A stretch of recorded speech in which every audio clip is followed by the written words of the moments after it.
Thank you, Valeska. Leveraging design thinking in my first year of business. So today with us, we have Liz Bosasek, is a certified coach, consultant, and facilitator with nearly 20 years of experience helping individuals and groups around the world design lives, careers, and experiences that align with their passions, values, and strengths. As the founder of Liz Bosasek Coaching and Consulting, LLC, she blends life design, career strategy, diversity and inclusion, leadership development, and future of work principles to support dynamic, personal and professional growth and transitions.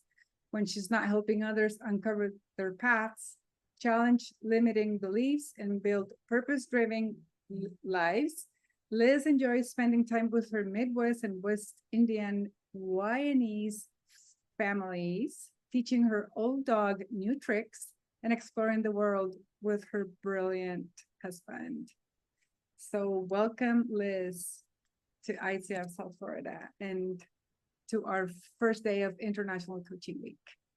Awesome. Well, thank you so much. I'm excited to be here. As she mentioned, Liz, no quiz on the last name. I'm based here in Fort Lauderdale, Florida. Real quick, I've been certified by the University of Miami as a coach for a year. I've had my LLC for a year and a half, but have been working under my name much longer than that. I've been a wife for 2 years, a dog mom for 5, a professional for 20, and a nerd for the last 41. So that's just a bit about me. I want to say thank you to Valeska and the ICF South Florida team, Claudia, for hosting. Thank you. She's not here, Nada Haddad. She organized all of this and did so much work, was working yesterday. So I want to say thank you to them and everyone who helped make this happen. I want to say thank you, all of you, for coming. I was shocked to hear this was a popular session. I was, counting the 10 people I knew on my fingers who were attending. I have to say thank you to my husband, who, when I was stressing yesterday and, trying to figure out what I was going to say, was very wonderful and patient and has been my hugest supporter through all of this. And also to my radical collaborators, my best friends, my coaching cohort, and then all the small business owners, small and large business owners I've gotten to talk to and explore and teach and learn from. So thank you for being here. All right, so my session goals are essentially what I want to do is I want to introduce, we got 45 minutes, less than that now. I want to introduce the stages, process, and mindsets behind design thinking, highlight some of my key challenges and how I use design thinking in my first year of business to overcome them, and then offer a couple of practical support and resources that you could use. Aside from that, I am here because, like many of the coaches who are on here, we seem to not fit into the traditional box of entrepreneurship. Our product is a little bit different. And a lot of the business resources are catered to one type of person, one type of profile. It's a very linear model. And while I have appreciated the talks from business owners from 10 to 20 years who have been experienced, who have been in the trenches, I found what was most valuable for me was talking to my peers who were in the middle of the chaos, who were working on it first, second, third year of business. Everybody has something to teach. Everybody has something to learn, and especially starting a business now with COVID, generational changes, everything that's happening in the political climate. It's a different time to start a business than had I done this years ago. All right, so thank you for being here. Real quick, I'd like to know who's in the room. I see we've got people from all over the world, which is amazing. Thank you for being here. I know the time change can be a bit challenging. So just to sort of get a baseline before I kick in, if you would, for me, in the chat, on a scale of 1 to 5, how familiar are you with design thinking? 1 being, I have no clue about design thinking. And then 5 being, I use it every day. All right, so we got a lot of 1s, a couple 5s. So you could probably teach me some 4s. All right, so we've got to start at the baseline and provide some information. I can't do a deep dive into it. They did not allot me 5 hours to talk about this, so I'll do my best to hit the key points and highlights of it, and then share some of my experiences in year 1. All right, so I am going to share my screen. Give me 1 minute. Inevitably, my windows will all move around as it does. All right. Can I get a thumbs up? Can we see it? Okay, Yes, beautiful. perfect. All right, so the first thing I want to start out is, what is design thinking? So when we get into the technical definition, of course, we can say design thinking is a human-centered, iterative approach to problem solving that emphasizes empathy, creativity, and experimentation. It involves understanding the needs of users, redefining problems, and generating innovative solutions through prototype and testing. Exciting stuff. So what does that really mean? Essentially, what design thinking is it's a way to solve problems that is focused on the human. It is human-centered designed. It is focused on human needs. It integrates listening, exploring, prototyping, trying ideas, and learning from what works, and better yet, learning what doesn't work. So it's a continuous improvement process. So you're not just going through the cycle once, you're going here, there, you're doing it multiple times, you're at different stages. You might have concurrent process going. And then design thinking can actually be adapted to various contexts and disciplines. So you can see design thinking is used in curriculum design, product development, product design, life design, user experience design, software development. The design process is everywhere. It's been around a while. There were whisperings of it in the 50s and the 60s, and then it became popularized in about the 1990s and the 2000s when the Stanford Design School really brought it into the forefront. And so now you'll see design thinking a lot of places, and it's picked up traction more so in recent years as we started to hear about life design and design thinking and career design. So it's been in existence. Chances are you're probably already using it or a bit of it, but this, as it did for me, finally provided a framework and an idea and a process for sort of the chaos I use to create and generate ideas. All right, so that is design thinking. All right, I want to clarify because sometimes people get confused about what design is versus design thinking. So real quick, when we think of design, it's the product, it's the deliverable, it's discipline specific, it is your end game. Essentially, it is the doing of creating the final product. That is the design. When we think about design thinking, on the other hand, we're really looking at the process we use to discover and to shape the product. So it's how we go from the beginning point to the end point through multiple iterations and processes and lots of failure, failing forward, failing fast, doing things, learning, trying, doing, and really putting people at the heart of it. So that's sort of the difference between design and design thinking. And of course, they overlap and they, dance in the same spheres together. All right, so that said, let's now take a look at the design thinking stages. So there are 5 stages of design thinking, okay? The first stage of design thinking is empathize. This is where the humanity really comes at the core center of it. This is where you understand, depending on the project you're doing, yourself and others. So you start deeply exploring the needs, experiences, the challenges, the values, the aspirations behind the individual or group of individuals. This is where you really want to engage with others to gain diverse perspectives. So a lot of times it can be easy, when we're in leadership roles to say, oh, this is what my people need without talking to them. But it's really hearing directly from the source and looking at their experience and taking us out of it to make sure that we're looking at it objectively, subjectively, and allowing ourselves to get that information we need. Okay, so that's empathize. The next stage is define, okay? So define is essentially, it's establishing the core issues and goals and framing the problems for creativity. So this is where we clarify the challenge. So this is looking at what is our actual root problem. So we're taking all of this information that we got during this empathize process, and we're putting it together to really try and pinpoint the root cause problem, where it's at. And we want to frame problems in a way that opens up creative possibilities. It's not a I can't, I don't, it doesn't, it hasn't, it won't. It is a what if? How can I? In what ways could we? Okay, so it's starting a question and it's opening with possibility. We do that as coaches all of the time. Okay, we'll get statements, and what do? We're excellent at asking questions. You know, somebody comes to us with the problem, we start at A, and it ends up actually being, Q by the time we work our way through the alphabet. So define is where we're clarifying that challenge and the root problem. Okay.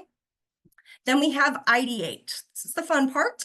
This is where we generate creative options. This is really the brainstorming piece of it. So this is an opportunity to encourage divergent thinking and explore a wide range of ideas, okay? When you get to this phase, all right, so we've empathized, we've understood all this experience, we've got these facts, we've defined, we've clarified our challenges, and now we're brainstorming, but we want to stop ourselves from judging. It's very easy to toss out an idea and then to say, no, no, no, no, no, that won't work.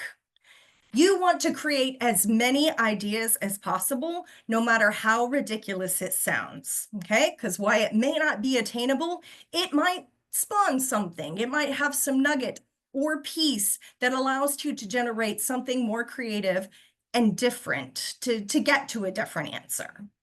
Okay, so this is really where we let ourselves dream big. We get outside of the box. It can be very hard to do. I will say that as much, but we want to be in our creative bubble here. We want to be talking to others and getting as many diverse perspectives as we can as we ideate. Okay. The next one is prototyping. So prototyping is when we're experimenting with the possibilities. All right. This is when we start thinking about, okay, well, here's our, we've got our problem, we've got some ideas. Now, how do we make these tangible? How do we create it into something that we can actually put out into the world? This is where we want to experiment. You want to embrace your mindset of experimenting and learning. This is not, you're not taking the one prototype that you know is the answer. If you've decided you've already got your answer as you're just starting the design thinking process, you're doing it all wrong. It's really about keeping an open mind and considering the possibilities out there. So it's about mindset of experimentation and learning. Okay, so with these, you want to do the minimum variable prototype. So what that means is, a lot of times, so for example, with careers, people think, oh, I am going to change careers. So they start looking at what it's going to take, all of the certifications and all of the school to go from this career to that career. But we don't stop and think about, well, what are realistic, easy ways that I can think about testing maybe a piece of this career out? How do I shadow someone? Should I talk to someone? So what are ways that you can really prototype that are actionable and that are realistic, that allow you to gain more information to continue moving forward? Okay. Last but not least, we get to test. So obviously, this is where we get to learn and where we get to iterate. So we're taking our prototypes and we're observing the outcomes and we're gathering data and information. We are collecting. We are taking these insights we've gained, okay, to make informed adjustments and improvements. We don't get to the end of the test phase and be like, all right, we tested it. It's all right. It's great. It's done. Maybe that happens, okay? But what we're really doing is we're just gathering information from all of these little prototypes that we have put out into the world. All right, so empathize, define, ideate, prototype, and test. Okay, these are our 5 stages. All right. Now we need to make sure that we're thinking about the process in flow in an accurate way. So this is a repetitive and a non-linear process. As lovely as it sounds to go from empathize to test in one beautiful flow chart, that is oftentimes not how it happens. Throughout the process of it, you're gaining new information. So you might be at the ideate possibility and you're thinking about you're ready to go into your prototypes, and all of a sudden you've gained a new insight and you realize that you've got to go back to the empathize phase. So a new problem has just been created. Okay, so now we're going back, or we're creating we've got multiple stages and multiple processes of design happening at once. So there are all sorts of, it's not one linear design process, but you can have multiple things happening at multiple phases. You can have a design process, the entire process within one stage. So within that, prototype process, you could go empathize, define, ideate, all again to prototype. So you can go back and you can refine, because it really is about opening your brain to gather information. Feedback is the purpose of this. I cannot reiterate this enough. So it's really about keeping an open mind. We so easily put ourselves into these boxes and we look at the world around us.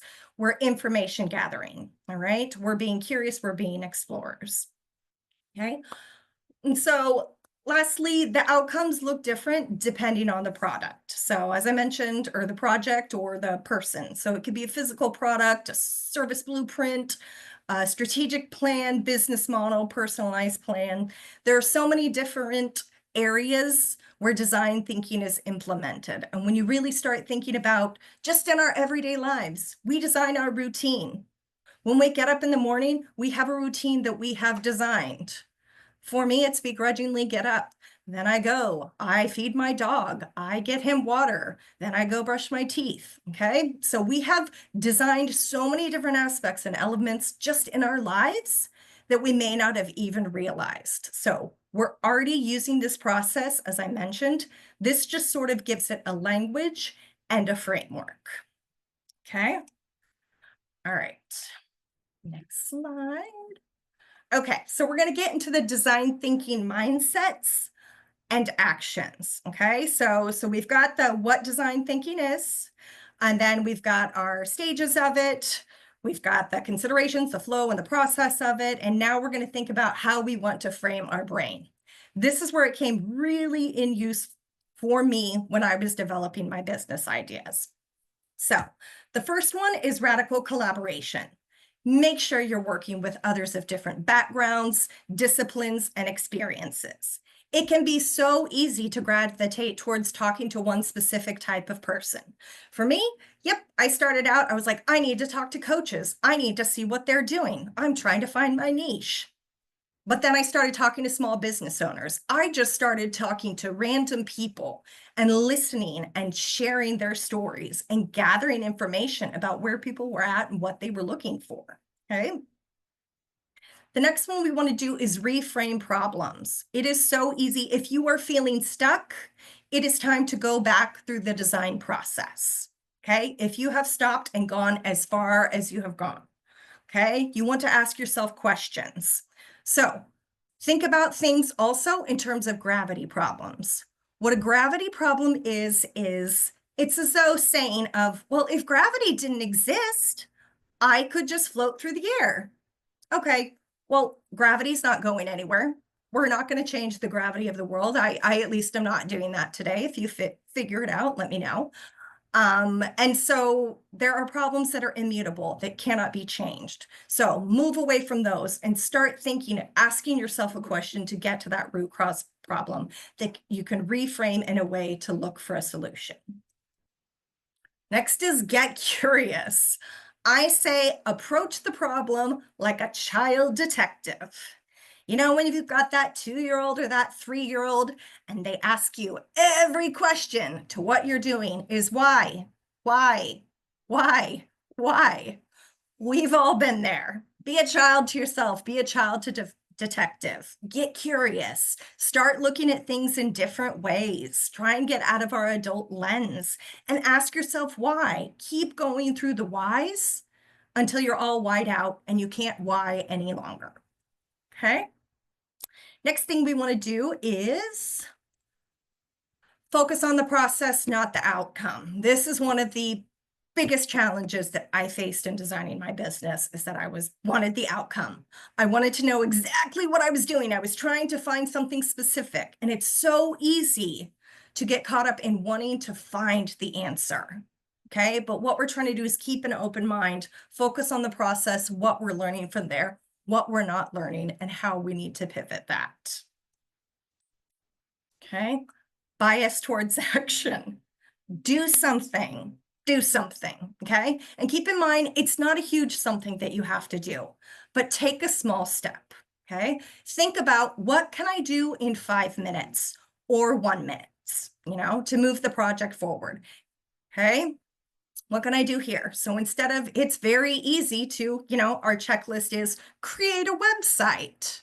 All right, well, when you break that down into the 9,000 steps it takes to create a website, that's a much bigger process and feels much more daunting. So we're going to move away from that. So think about what can I do in 5 minutes and do something. Okay. And lastly, as the title says, fail forward and fail fast. Okay. Yes, failure, we have a weird relationship with failure. We think about it as negative. We got a C on a paper, you're, a D in this class, you're failing. We've been conditioned to think about it in a negative light. But what we want to do is we want to view our mistakes as data, not disasters. So get out of that catastrophizing that I have ruined it all, there's nothing that can be changed. That's not it. Failure is the very first step to success. You're always going to fail at something, so we have to get comfortable with it. And failure helps you know what you don't know. It's information gathering. So give yourself permission to fail. Give yourself permission to do something. Okay? All right. So that brings us to my business. Year one challenges. So, let's start with the first one. The first challenge, defining my business. So I'm sure we have a lot of coaches in here. All right, so I was wrapping up my coaching certificate and I'm starting to think about my business. And as you know, in order to get ICF certified, we have to have 100 hours and 75 of those have to be paid hours. So my brain is going, I have to start a business. I've got to start it. But how do you start a business without knowing what your audience is, who your audience is? Okay, without knowing what your product is? It doesn't make sense. The amount of time that I sat there trying to work on traditional business plans at the beginning. What is my mission statement? What is my vision statement? I don't know. I don't know. All of these things come together. I got frustrated. The standard materials didn't work for me. And that's what I kept seeing. I kept hearing the stories about how people, 6 figures in their first 6 months. I definitely did not do that. So if you're expecting me to give you that elixir, that's not going to happen. So for me, I had to look at what were my challenges? What was it about me that made this process, not challenges, but who was I? What was it about me that made this process difficult? I'm a multi-potentialite. If you're not familiar with that, it's somebody who excels at many different interests and loves combining them. I like to do all the different things. I'm a generalist. I have broad skills and knowledge across multiple areas. This is my third, if not fourth career in 20 years. I like collecting information. I like learning new things. So I have a lot of background and experience. I'm also a systems thinker. I look at ecosystems. I see how all the parts are interconnected and they focus on patterns and relationships and the bigger picture. So what this causes is I have too many interests and not enough direction, while I'm trying to keep my business vague enough that I can get clients without telling them exactly what my product is or my niche is, so I can get the hours and, so I can help my husband pay our mortgage. All right. It causes overthinking and complexity. Oh my, the directions that my brain went.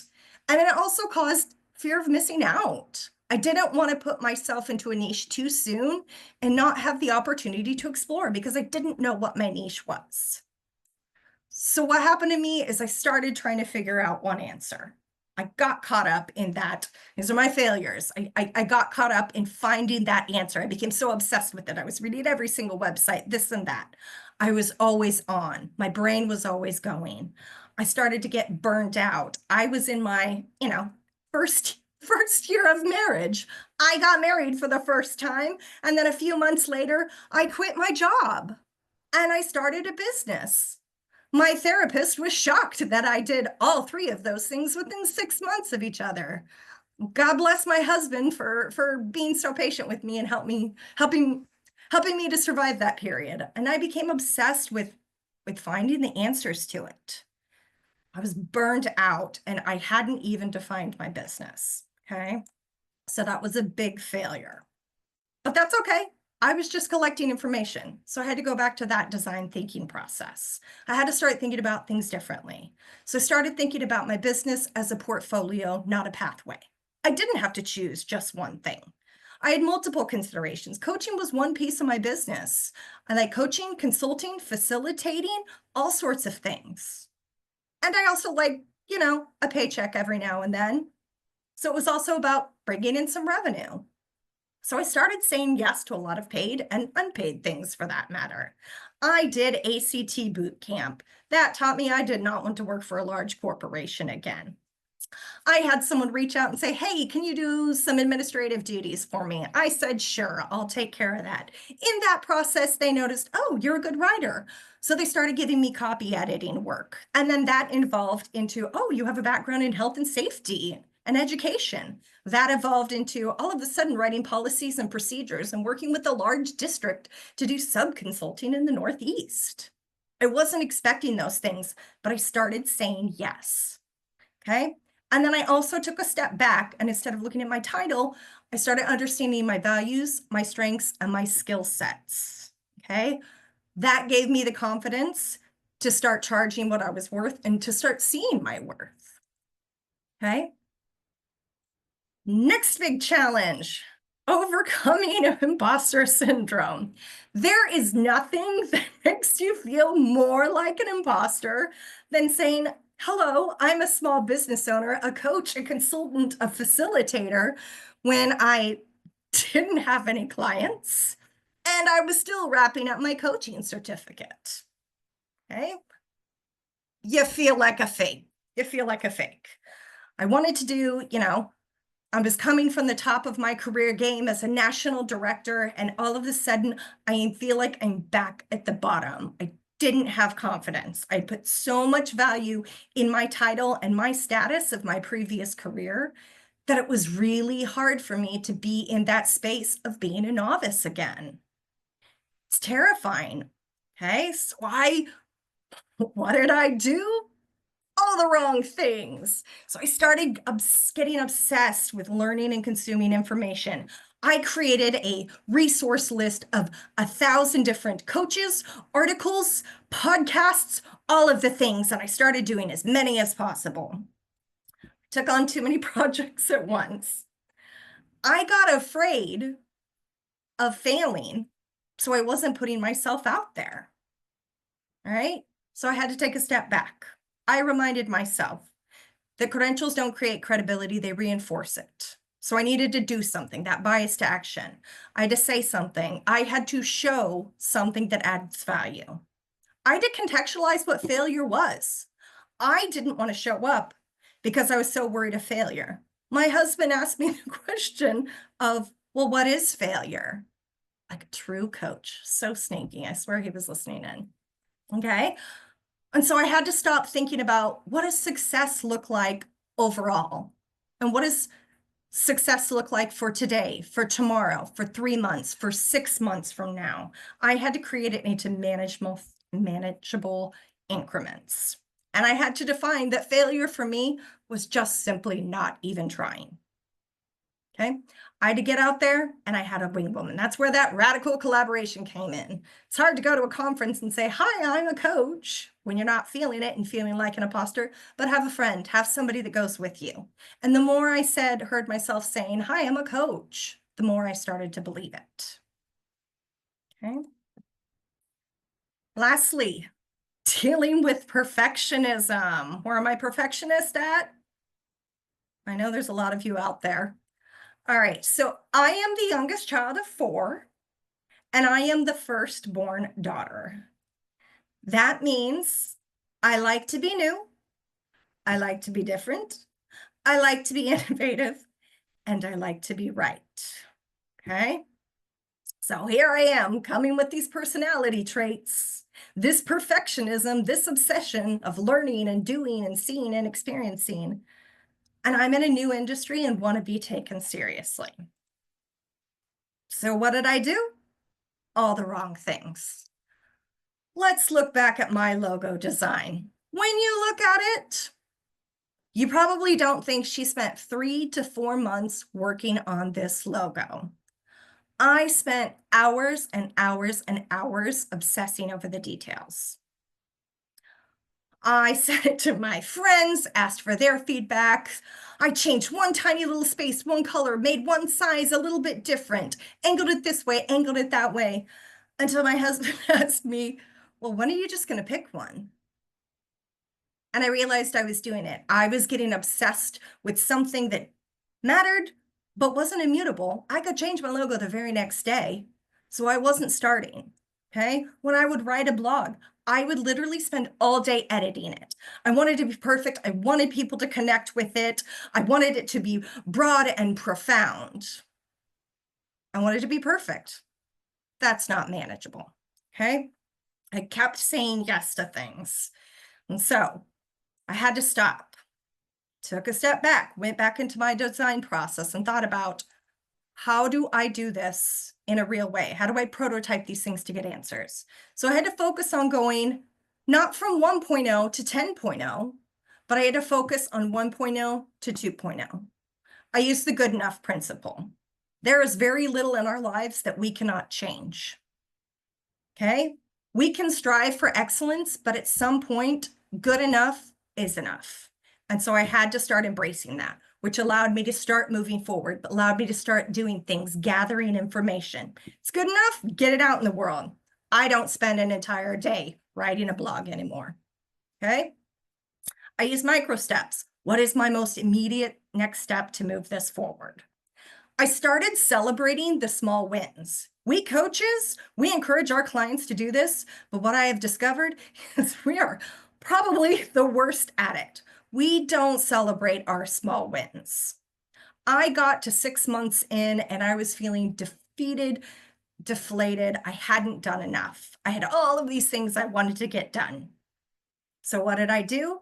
I went to my kitchen table, I rolled out a piece of butcher paper, and I started writing every single little thing that I had done towards building my business.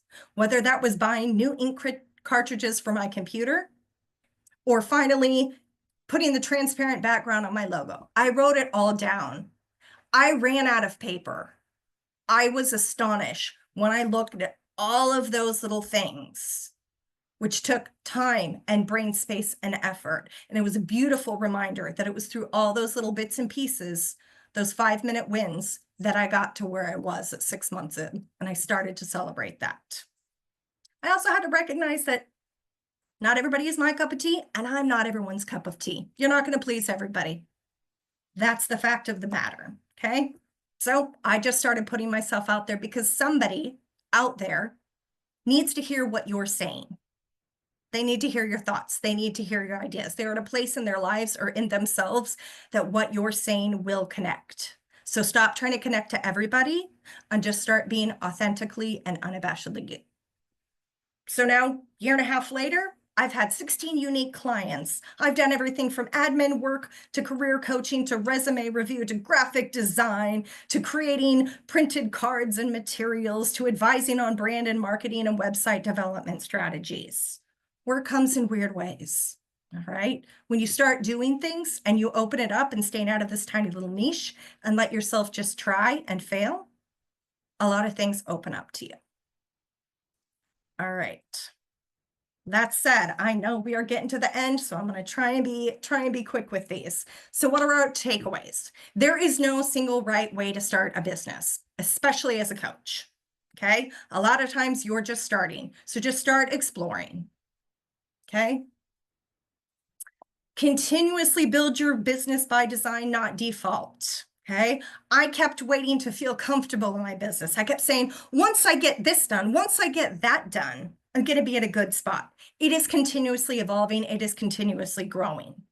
If you're not, you could be obsolete. Okay, so continuously build your business by design, not default, but make sure to put up healthy boundaries to allow you to have a life and then to have your business after that. Surround yourself with a supportive community. Find your cheerleaders. Find somebody else who is starting. There are a lot of people out there, but find your community. I partnered with one of my coaching friends. She was an amazing help. We were in similar spots, cheerleading each other on, celebrating wins. It really makes a difference. Embrace uncertainty. Vulnerability is huge in this process. It is supposed to be uncertain. Nobody wakes up with the perfect playbook on how to be an entrepreneur. Just like we don't wake up with the perfect playbook on how to be a good coach. You just try a lot of things, you get vulnerable, you practice, you see what works. A lot of times you're discovering what doesn't work, right? Small, consistent steps lead to actions. Micro steps to greatness. I always tell my clients it is the cheesiest thing, but micro steps to greatness. What is my next immediate step that's going to move me forward? And what can I learn from it? Because that learning might take you back to a new spot in the design process. And then lead with your skills, not just what you know. This is really important when you're thinking about feeling like an imposter because, I've only been a coach for 6 months or I've only had 1 or 2 clients. Think about what your skill sets are. You are so much more than just one little title or one little piece. And so start looking at your skills and start recognizing them and make sure that you can identify them. When somebody asks you what your top 5 skills are, you should be able to tell them. All right. That said, I like to give some resources. So a couple of resources. If you're interested in more about design thinking, definitely check out IDEO. They have 1,000,001 resources. The Stanford Design Lab is awesome. They created a whole design school for designing your life principles. There's designing your life workshops and things. There are wonderful resources there. There are books. You check out my blogs and my resources, shameless plug. I talk about my experience of starting out and the confusion and the overwhelm. Feel free to visit that. And I talk about where I'm going. I share my story. I share some pointers. Getting ready to add some more resources. Books that I found really helpful in my business design and first year journey was How to Be Everything. So when I mentioned that, what is being a multi-potentialite? Emily Wapnick, wonderful, wonderful book that explains it and might feel very relatable. Weird in a world that's not. So that's for those of us who are still figuring out what we want to be when we grow up. Yeah, to help give ourselves permission to do things a little differently. Designing Your Work Life, New Work Life, How to Style Your Brand was hugely helpful to me. When I didn't know what my business was, I started thinking about the different aspects of it. So it was that bias to action and doing something.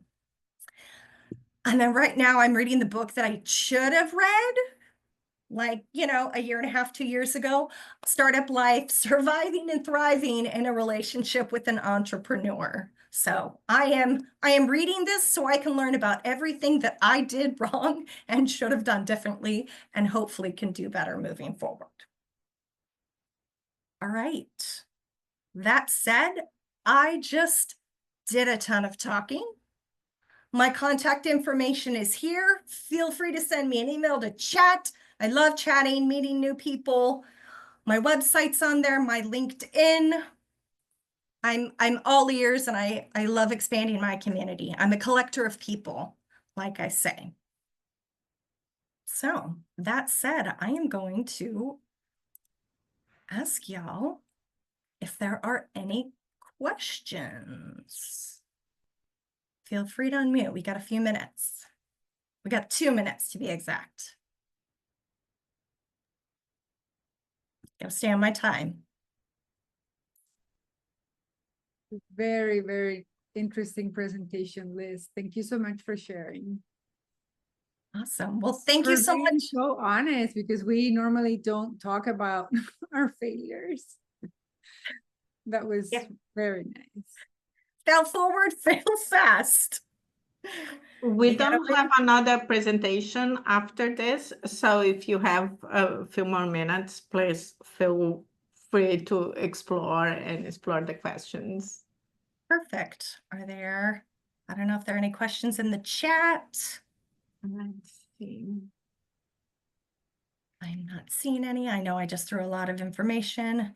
If you're Liz, like me, it takes a lot to, yes, I hear somebody talking. I think it, yeah, this is Dorothy. I just want to say this is great information for coaches.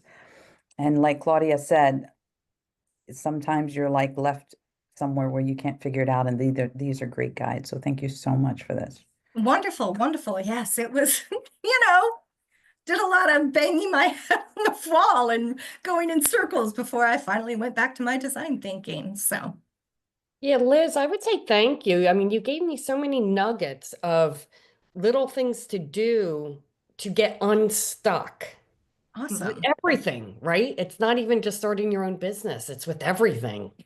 So Oh, thank you very much.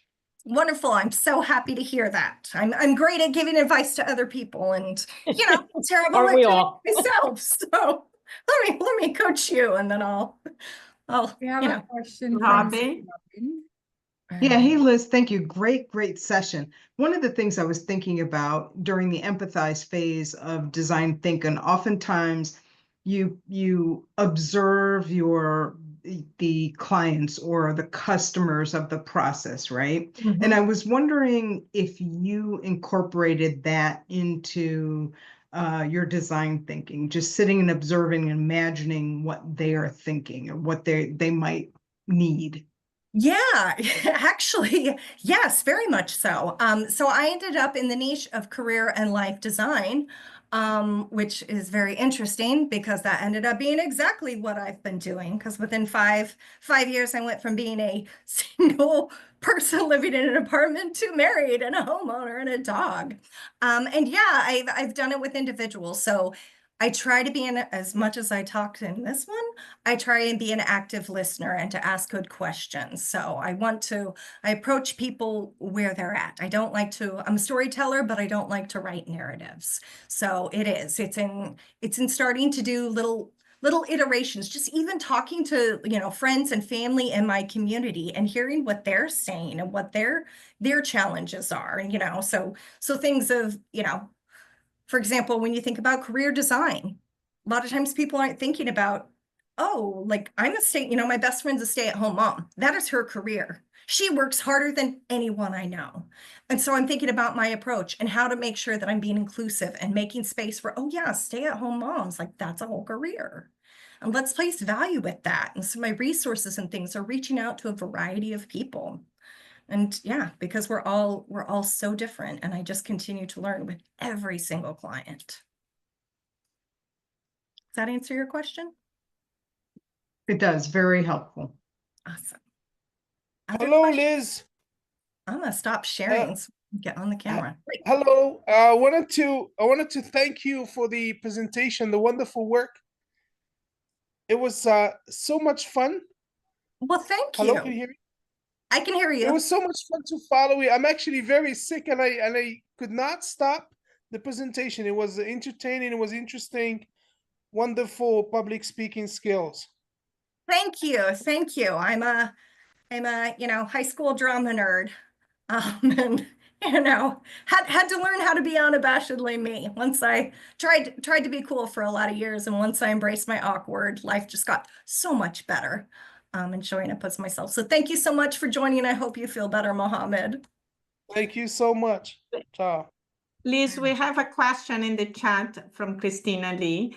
When you are interested in many things and also a multi-potentiality person, how do you pace yourself and not get overwhelmed, feeling everything needs to be done at once? Yeah. A really good question. I wish I had a magic answer for that. Yeah, that was a big mistake I made at the start because I was trying to do everything.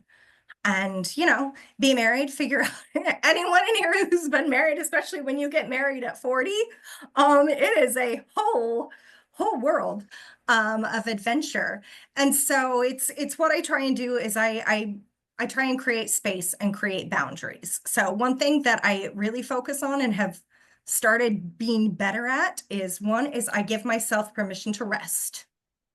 Okay? Because it's so easy. We get overwhelmed. We do 9,000 things and we burn out. And that's part of where that overwhelmed. So give yourself permission to rest. Rest is an active thing. It is not laziness. Okay? So that's one thing that I do. I build in rest to my days. Okay. Oh, thanks, Laura. So then I try and do things in segments. Okay. So for example, I spent the first 6 months of my sort of pre-business into my start of my business, just focusing on the marketing piece of it. And how can I do that? And what are the steps that I need to do for that? Okay, so you've really got to segment it out, but also I'm a systems thinker. So thinking where those things overlap as well. All right, so for example, I was like, well, I'm gonna need a website, but I don't know what to put on a website. So instead of being like, I have got to build and have my website at like 10.0 and create 9,000 different pages, I stopped and I broke it down into manageable tasks. It was, okay, what are the 3 pages I actually need? Okay, and then within there, I broke that down. All right, I've got an about me. What's a story that I want to tell there? So then I started thinking about those things. And I also reminded myself that it's all going to change. It's all going to change. Your to-do list is never going to be done, ever. I mean, has anyone ever completed their life to-do list? If you have, give me your mix. But it's really about, you've got to set up those boundaries for yourself. Give yourself permission. It's also things I had to do. Like, I finally, after going away for a week and completely shutting off, I shut off the notifications on my phone. I shut off my email notifications. I shut off my LinkedIn notifications. I gave myself permission to stop checking. I stopped worrying about, oh my God, if I miss a client. Okay, well, my goal is not to be on call 24 hours a day. I left one of my careers because I didn't want to do that. So it's really giving yourself permission because we can't do it all. Okay, and it's a constant evolution. Okay, if we go from 1 to 10, we're going to miss out on a lot of different things. So start with the little pieces and build them in a way that you can build out from there. I don't know if that's helpful at all. Please, I wanna thank you for this wonderful presentation. I think while I was listening to you, I was like thinking, oh, sometimes I could create this with my clients. And so I think you provide us like many of the things that we own in our skill set as coaches that actually can connect with design thinking and connect it with the development of our own businesses. So thank you very much for this clarity. Awesome, awesome. Yes, there's so many design processes. You're designing with your clients. You're designing everything from designing a discovery call. Like there's so many different bits and pieces, and yeah, taking it one step at a time. So thank you so much. I appreciate that. All right. Nice. I think if we don't have more questions, I think as we wrap up, do we have one more question? I think there's one from Anastasia, if I'm saying that correctly. Is it better to start as a coach in some broader area, or is it better to niche down from the beginning? It depends. As I always tell my consulting client, it depends, okay? There are different approaches that you could take, all right? If you keep it in some broader area right now, that gives you bigger access. So I thought about things like, for me, I went in immediately and I was like, I really want to work with specifically with women and with this and with this and with this. And I realized if I'm doing that, okay, I don't know exactly what my niche is, and I have a lot to learn from other people. There are things to be thinking about. So I used language that would try and attract the type of clients that I was looking for, but that left it open to everybody so I could learn. And then once I learned, I mean, I've changed my title. My niche is career and life design coaching. So that's one piece I've always had. And now I'm broadening and moving more into the consulting piece. And so now it's workplace experience and employee engagement. So people will find you for different reasons, but something important to remember is that you are your brand. There are 1,000,001 coaches out there. People are coming to you because they connect with something about you. You make sense to them, something you've said, something you've done. We know our people when we walk in a room. But you are your brand. So regardless of the type of coaching you're doing and saying you're doing, when you start talking about your skill sets and things, that's really helpful to keep it a little bit broader before you decide what that niche is. And you can change. Nothing is permanent. You can change. Toss out those old business cards. You can get new ones. Thank you, Liz. You're This has so been welcome.